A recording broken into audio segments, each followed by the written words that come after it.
Ada sujud yang ketiga, namanya sujud syukri.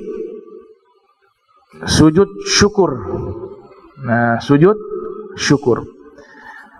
Di dalam mazhab Syafi'i, sujud syukur itu sunnah. Dalam mazhab Ahmad bin Hanbal juga hukumnya sunnah. Di dalam mazhab Maliki ada dua pendapat. Ada yang mengatakan sunnah, ada yang mengatakan gairu masru', tidak disyariatkan.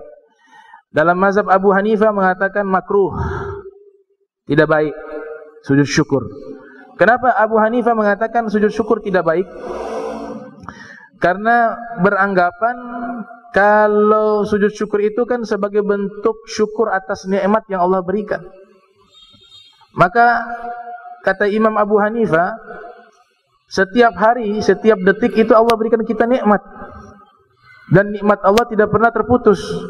Oleh sebab itu kalau kita sujud, maka tidak akan habis waktu, atau setiap detik kita akan sujud terhadap nikmat Allah. Itu menurut Imam Abu Hanifah.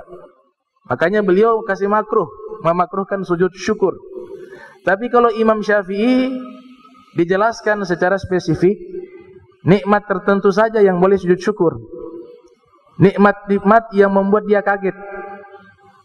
Bahasanya rezeki mendadak atau durian runtuh, apa? Pepatah durian runtuh, dapat rezeki durian runtuh. Yang buat dia kaget, jarang-jarang terjadi, tiba-tiba dapat. Misalnya ada orang datang kasih rumah, nah itu wajib sunnah sujud syukur. Karena jarang-jarang orang datang kasih rumah.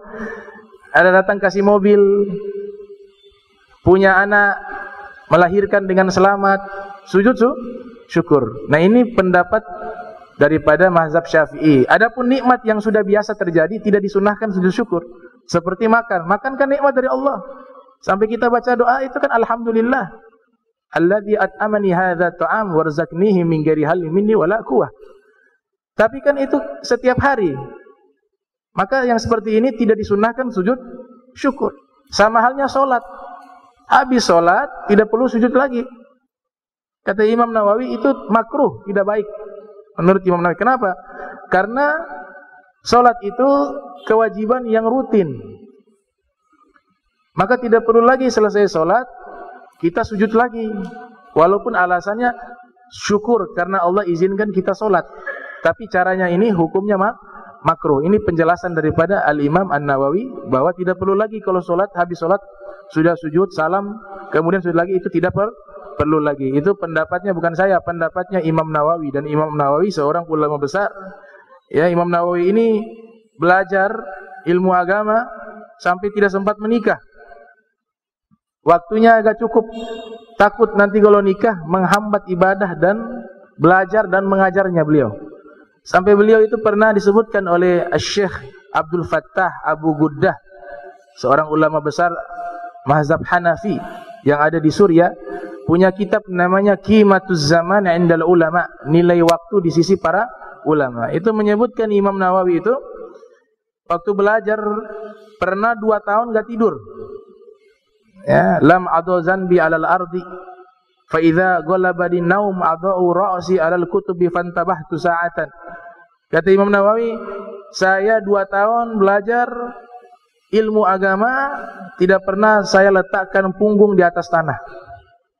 Artinya digunakan full belajar, full ibadah, full mengajar, full menulis. Karena beliau punya karya ilmiah sangat banyak.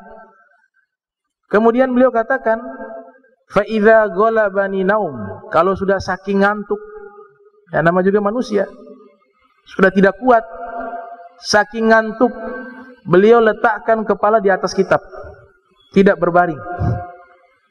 Dan itu saatan, hanya sesaat, bangun lagi, lanjut lagi, begitu. Jadi mujahadahnya luar biasa. Ya, mujahadahnya, kesungguhannya itu luar biasa. Dan beliau ini pakar sebenarnya di hampir seluruh ilmu. Namun ilmu fikih dan ilmu hadis itu adalah bidang ilmu yang paling dikuasai oleh beliau. Sehingga disebutkan oleh Imam Muhammad bin Ahmad Az-Zahabi, seorang ulama ahli sejarah, ahli hadis yang lahir tahun 673 Hijriah, meninggal tahun 748 Hijriah, dalam kitabnya Syiaru A'lamin Nubala, beliau mengatakan Imam Nawawi itu faqihul muhaddisin wa muhadditsul fuqaha. ahli fikih di kalangan ahli hadis dan ahli hadis di kalangan ahli fikih. Bahkan beliau ini seorang sufi. Seorang sufi. Beliau punya kitab tentang para sufi, judulnya Bustanul Arifin. Kebunnya orang-orang yang mengenal Allah Subhanahu wa taala. Itu membahas tentang orang-orang yang dekat dengan Allah Subhanahu wa taala. Nah, sujud tadi sudah 2, sujud salat sudah 3, sujud takrimah, sujud syukur. Jadi sujud syukur ini bisa 2 dalam mazhab Syafi'i. Pertama, ada nikmat yang membuat dia kaget. Rezeki mendadak, rezeki yang jarang terjadi, maka sunnah sujud syukur. Atau yang kedua, selamat dari musibah. Dia selamat dari bencana atau hal-hal yang membahayakan dirinya, kemudian Allah selamatkan dia, maka sunnahnya sujud syukur.